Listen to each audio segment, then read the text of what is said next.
देखिए, आज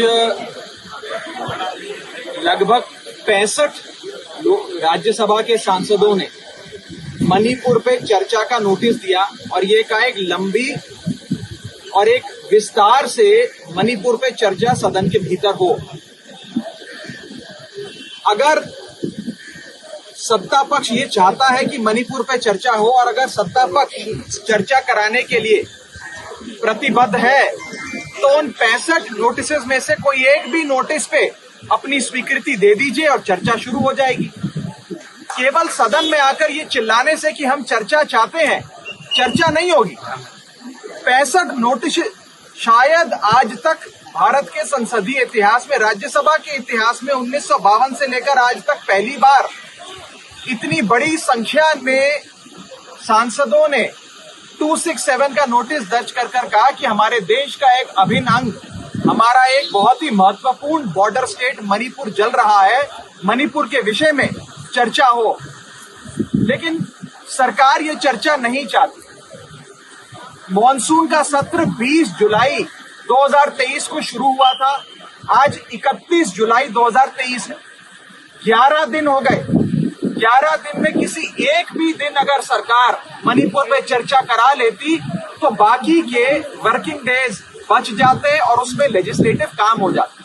हम भी चाहते हैं कि सदन चले। और आज मुझे याद आता है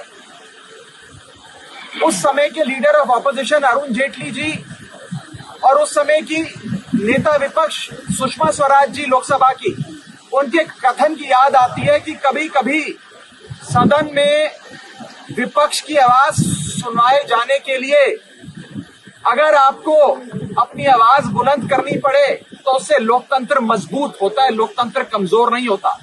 और आज उसी कथन का हवाला देते हुए हम चेयरमैन साहब से, सभापति जी से हाथ जोड़कर विनती करना चाहेंगे कि मणिपुर के विषय पे चर्चा हो।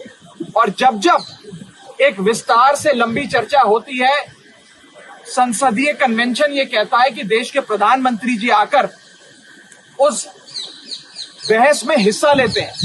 जैसा कि अभी बताया गया, देश के कई प्रधानमंत्री सदन के भीतर आकर इस विषय पे जब भी रूल 267 के हिसाब से बहस हुई है, सदन के भीतर आकर उन्होंने अपना वक्तव्य दिया है।